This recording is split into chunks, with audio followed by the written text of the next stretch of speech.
Un año de cambios profundos. Un devocional centrado en disfrutar a Dios. Tomado del libro de Nicolás Emilio Tranchini y otros hermanos. 11 de mayo. Cuán preciosos también son para mí, oh Dios, tus pensamientos. Cuán inmensa es la suma de ellos. Salmos 139, versículo 17. Meditar. ¿Eso no es algo que hacen los hindúes y budistas? Sí, y también ayunan, oran y presumo van de compras al supermercado.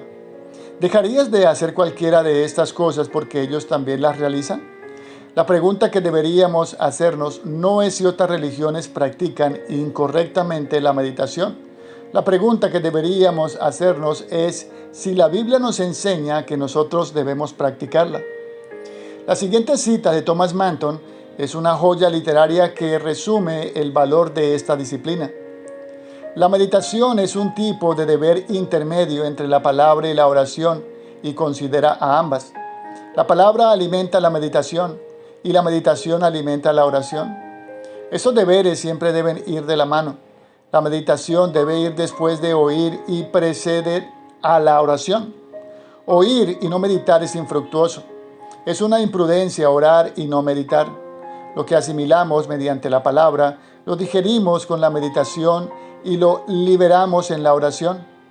Las oraciones de los hombres son infértiles, áridas y débiles porque ellos no se ejercitan en sus pensamientos santos.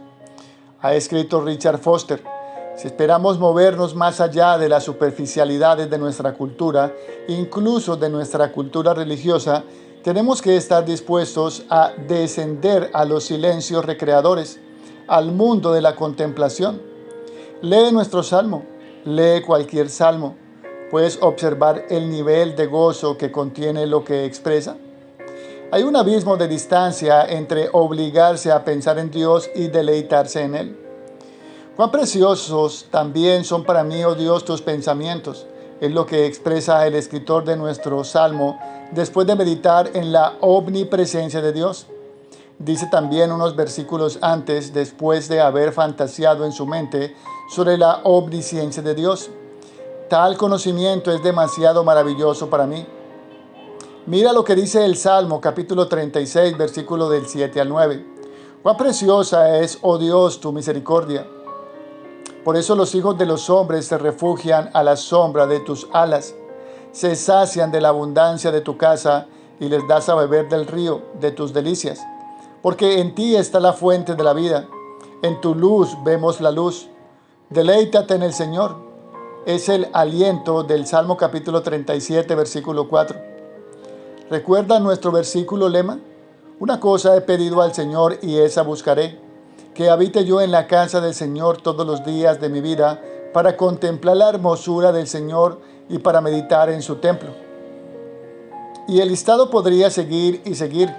Por ejemplo, Josué capítulo 1, versículo 8, el Salmo capítulo 77, versículo 12, Salmo 119, versículo 15, 145, versículo 5, etc. ¿Qué implica meditar?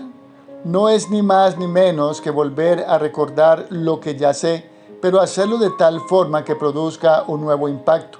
No es repasar fríamente una verdad, es recrearme en ella para obtener gozo. El respetado teólogo J.I. Packer escribió: la meditación es la actividad que consiste en recordar, en pensar y en reflexionar sobre todo lo que uno sabe acerca de las obras, el proceder, los propósitos y las promesas de Dios y aplicarlo todo a uno mismo. Es la actividad del pensar consagrado que se realiza conscientemente en la presencia de Dios, a la vista de Dios, con la ayuda de Dios y como medio de comunión con Dios. Tiene como fin aclarar la visión mental y espiritual que tenemos de Dios y permitir que la verdad de la misma haga un impacto pleno y apropiado sobre la mente y el corazón. Se trata de un modo de hablar consigo mismo sobre Dios y con frecuencia consiste en discutir con uno mismo a fin de librarse de un espíritu de dudas, de incredulidad, para adquirir una clara aprehensión del poder de Dios y la gracia de Dios. Hablemos sin rodeos. Si Dios es tan magnífico como canto los domingos en la iglesia, ¿no debería generar placer pensar en Él? ¿Lo es o no lo es? ¿Es Dios realmente digno de mis pensamientos? ¿Sabes lo que hace la meditación? Reemplaza la religiosidad con cercanía. Como veremos al estudiar la disciplina de la comunión, meditar permite que cerrar los ojos se convierta en caminar con Dios. Nada, nada, nada es más satisfactorio que esto. Para orar y meditar a lo largo del día. ¿Cambiaría mi nivel de gozo si comienzo a practicar la disciplina de pensar en Dios?